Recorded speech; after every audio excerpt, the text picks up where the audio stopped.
always curious about when I meet someone new is dreams. Dreams are very directly related to passion, and in my opinion, and for you, your dreams, your passion, has it changed at all since you were a child to adolescence to young adulthood to, how has it changed? How are your dreams changing over time? You know, it's funny because it's a question of, on the one hand, the more things change, the more they stay the same. That saying fits perfectly. I always wanted to be a writer. And in fact, my parents tell the story of me being, I think, under 2 years old. They drove up to Canada, a very long drive, like 12 or 13 hours, and I was silent in the back seat the whole way. And when my mother turned around a couple times to ask me what I was doing, well, what I said is writing a story. Now, of course, I wasn't writing a story, but I was making up a story in here. So what I wanted to do, the fact that for me stories would be that portal into passion has always been true. But I really got sidetracked. And I think, I may have mentioned that when I went to college, we sat down, those same parents who drove me to Canada, and they asked me, what did I plan to do with this very expensive college degree? This was a long time ago. We didn't know how bad it was going to get, but back then, still quite expensive to go to college. What was I going to do? My plan was to be a poet.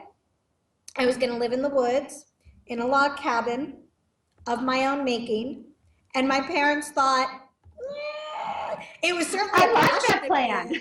I love the plan, right? It's a Right. dream. But we have parents to make us be a little more practical. And so, my family was very big into passion. They were not, sometimes you have to deal with the burden of parents or teachers or authoritative figures who really say, forget the passion, do something. That wasn't my parents. They really wanted to help me be who I needed to be.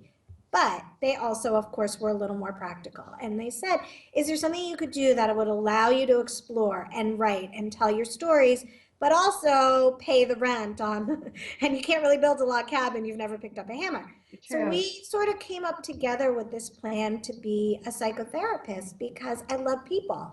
And, storytelling is about getting to know people, in my case now fictional, but as a psychotherapist, real people at moments in their lives when they're yearning for connection. And that was something I loved. And so I actually practiced as a psychotherapist for 10 years and didn't write during that time. That little girl who told her stories in the backseat of the car was effectively gone. I really did put the dream aside.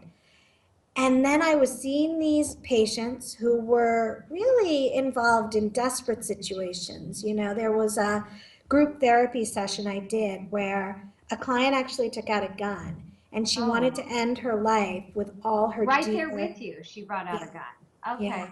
Wow. She wanted to end, it was terrifying. And it was especially terrifying because she didn't want to hurt anybody in the group. She wanted to hurt herself with all of us kind of around her because she had never felt connected before. She had never felt that sense of embrace. And what it led her to do was just say, I have to end my life now because it's so painful to see this level of connection. And I never had it. I never had it as a little girl. She was in so much pain. And there were other incidents like that. And it was almost as if life, fiction became a retreat for me so that I could then go back to my patients and be there for them in a very real way. And that was the first time I sat down and wrote a novel. It didn't go on to get published, but I had reawakened my passion and my